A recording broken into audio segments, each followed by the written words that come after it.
Hey, you guys, it's me, Claire, with My Talk TV. Thank you so much for tuning in. I'm going to be reviewing Love and Hip Hop. I should already know this, huh? It was episode 4 of season 2. And I have a lot of tea to clock on this, so stay tuned. All right.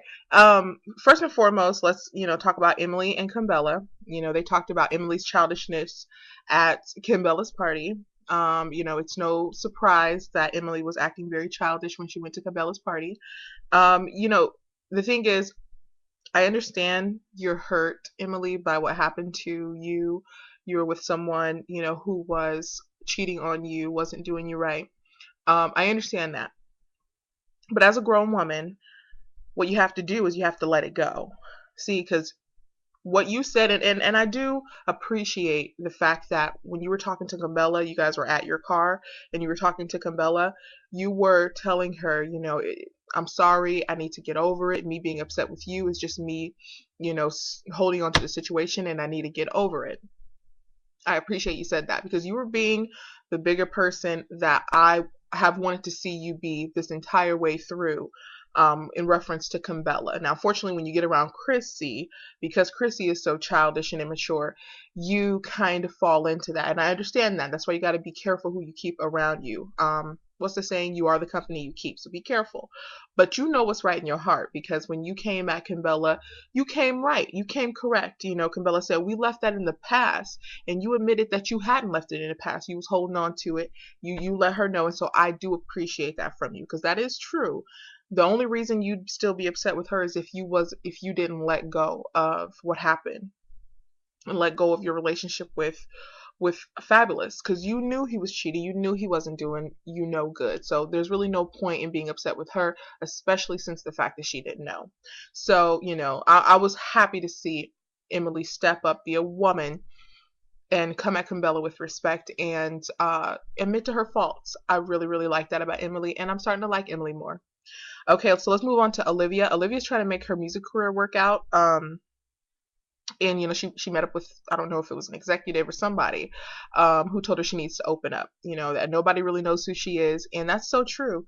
How long has Olivia been around? She's been around for a while. All I can remember from Olivia is, back when she was with 50 Cent, I'll take you to the candy shop. I remember that, and I also remember before that when she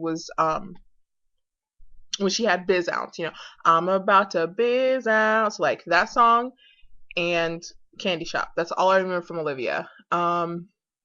Just recently she put a song out called December. You said you loved me in December. Okay, so she's singing about, love and everything. Here's my thing. Olivia, like the guy said, you do have to open up. Nobody knows who you are. You're gonna blend into the crowd. With R&B, if you're just coming out singing about la la la la, I'm singing about love, blah blah, blah, like you're gonna totally blend into the crowd. And unless you have something that's gonna stand out, like Beyonce, she's an amazing dancer, she's a terrific, choreography crew owner or whatever. Unless you're big like that and you have something else to give other than you just singing, you're really going to just blend into the crowd. And so I think what Olivia needs to do is just what that guy said. She needs to really open up. People need to know who she is. Stop singing about love. Like, I get it. You can sing about love, but keep it minimal, okay? Because everybody sings about love. So nobody wants to continue. I don't care about you singing about love. Like, it's not going to touch me. You know what I mean? Like, you're at a point where this is your third time in your career. You need to touch your audience in a different way. Obviously, the way you've been trying to touch them has not worked. So you need to come at them in a different way. Come at them from a real place. Talk about you as a person, your struggles, your triumphs, what motivates you, what keeps you going. Like, expose that you're a human. It's kind of like what why can't I remember that girl's name? The one who was arguing with Chrissy. Oh my goodness, Yandy. Okay, so it's kind of like what Yandy said. Yandy was like, girl, you need to open up, and I agree. Now, God forgive me if I'm wrong for this, okay, but I have to say it because it was on my mind.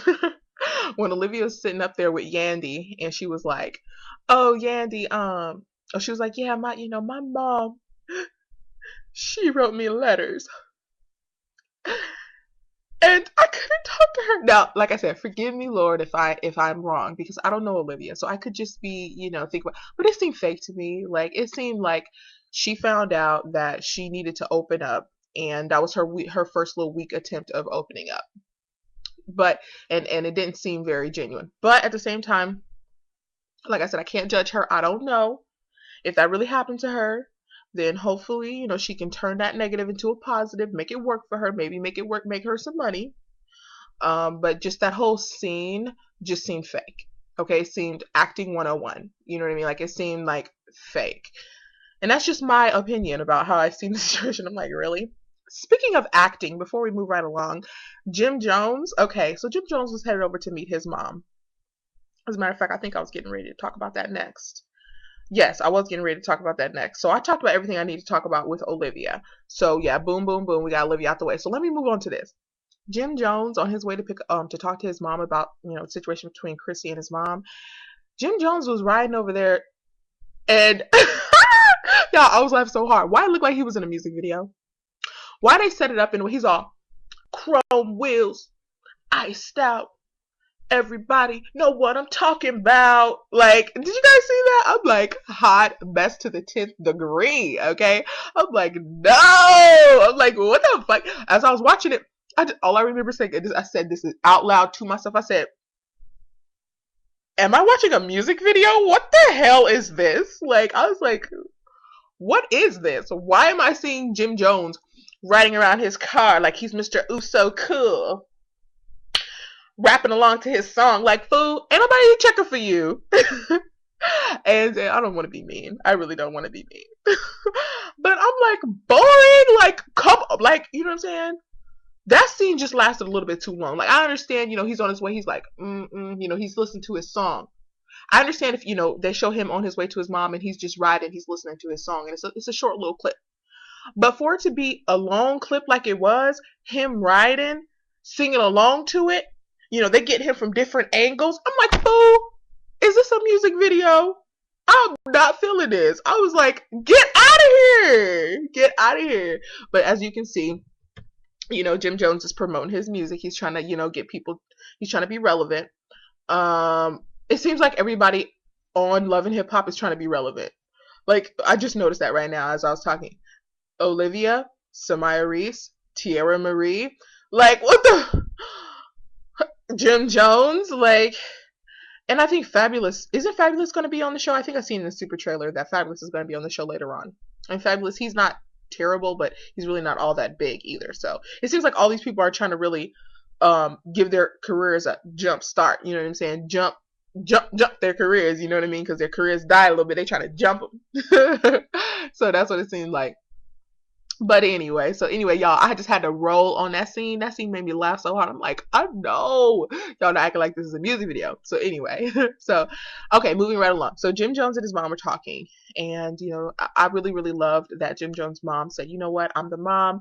It's my responsibility to quiet this issue down. I see it's hurting my son. Jim Jones was up there crying. And, she's like, I need to let this situation, I need to make the situation better. So, she agreed to meet with Chrissy and everything. And, her and Chrissy met up and it was all to the good. And, they talked it out and and it worked out. So I like that about his mom. I think that his mom was fighting for Jim Jones' attention with Chrissy.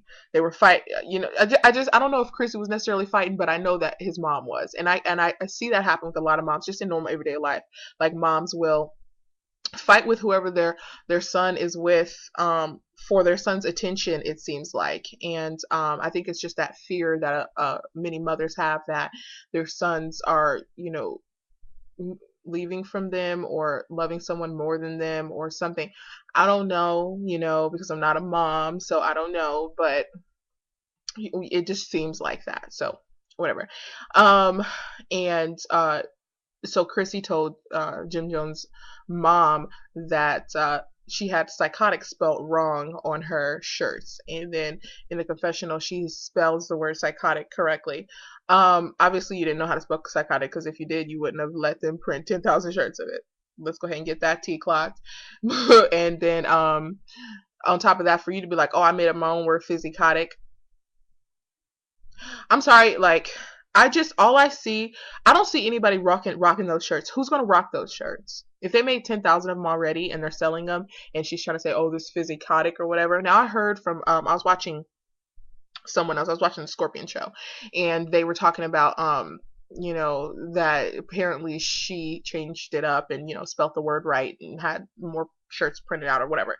I don't really know, okay, but regardless, you had 10,000 of those shirts printed out, and you're saying that you made up your own word. So it seems to me like you're planning on selling those shirts, and to sell a shirt that says physicotic on it is ridiculous to me. I'm sorry, it's ridiculous to me, and I don't see anybody rocking that shirt. I only see two kind of people rocking that shirt, and I'm not trying to be racist. I'm not trying to be anything mean. I'm giving you my own opinion, my perspective from my own brain. Okay, don't take this personal. I only see the ghettoest of the ghetto people in the hood rocking that shirt. Okay, in the hood rocking that shirt, or the richest of the rich kids that are spoiled rotten, ain't got shit else to do but to wear a shirt that say physicotic on it. But you know what I'm saying? That's all I see. But at the same time, I don't even see that much. Okay, I don't even see that much because people in the hood probably ain't got no cable. People that ghetto, I don't know, maybe they don't have cable, maybe they do. But even if they did have cable, I don't see them ordering your shirt. And extremely rich kids who are spoiled who ain't got shit else to do. I don't see them watching Love and Hip Hop, so I don't really know. You know what I mean? Like, I don't know who's gonna buy those shirts. Maybe she'll get lucky like Antoine Dotson did with the whole bed intruder song, and people and white people are gonna mimic that, mock it, laugh at it, and wear those shirts because it's funny or whatever. Maybe she'll get lucky like that. Um, Let me check my time, y'all, because I'm talking so much. I don't even know how much time I got left on this thing. Ooh, 12 minutes and 17 or 7 seconds. Okay, so let me continue on here. So I'm sorry, y'all. I don't know who in the hell is gonna wear them shirts, but whatever. And then last but not least, no, I already talked about that. Okay, y'all. So actually, I think I'm good. I think I've talked. Oh no, what the hell? I didn't talk about the craziest part of the whole show. Kimbella and Chrissy at the very end. So Kimbella threw a party for Emily. Emily and Kimbella were and Emily, Kimbella, Tierra Marie, Samaya Reese. They were all together, and they were there with strippers. And them being there with strippers was just, I don't know, it was just the strippers they had looked a hot mess. I'm sorry, you know what I mean? Maybe I'm hating, and God forgive me if I'm hating, but I don't know, it just didn't seem all that fun. I would have been like at least if you're gonna have strippers there in front of you, have the strippers look better than the girls that they're stripping for. I felt like the strippers looked worse than the girls they were stripping for. And to me, I'm like, you know what? I wouldn't want a stripper in front of me that looks worse than me. Like, get out of here. So I don't know. That's just my opinion.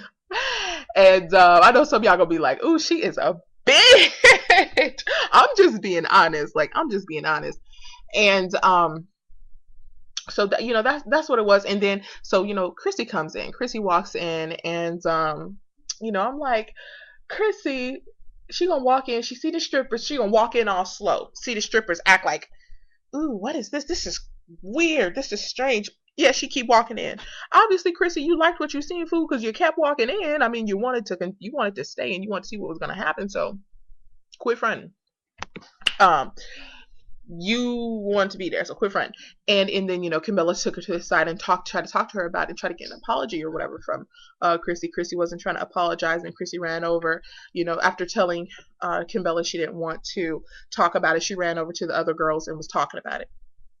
And then she gonna say, we shouldn't say nothing to each other. We shouldn't say nothing to each other. That's what Chrissy gonna say to Camilla. Because if somebody did that to me, I wouldn't want to talk to them. Well, Camilla, unfortunately, she's a little bit more mature than you mentally. So she's able to let go of things and move on. So yeah, maybe I understand that you don't see how she would want to talk to you after you did what you did to her, but she's trying to move forward past it and forgive you. Okay, is what she's trying to do. She's trying to move forward past it so y'all can be around each other. And situation ain't like that. You know what I'm saying? You need to respect her as a woman, and she wants that respect, and so that's the reason why she's coming at you like this. She doesn't mind being around you, obviously, because you're there at her party and she didn't kick you to the curb. So she just wants to move forward. So you know you need to figure out how to suppress that pride you got bubbling up inside, and go ahead on and apologize. You know what I'm saying? And then control yourself too. That's what you need to do, Chrissy. Okay. But Chrissy's just, she's being a little scared little girl, like, no, no, don't talk to me, no, no, we shouldn't talk, because she don't want to admit, she don't want to apologize for what she knows she did was wrong. So Chrissy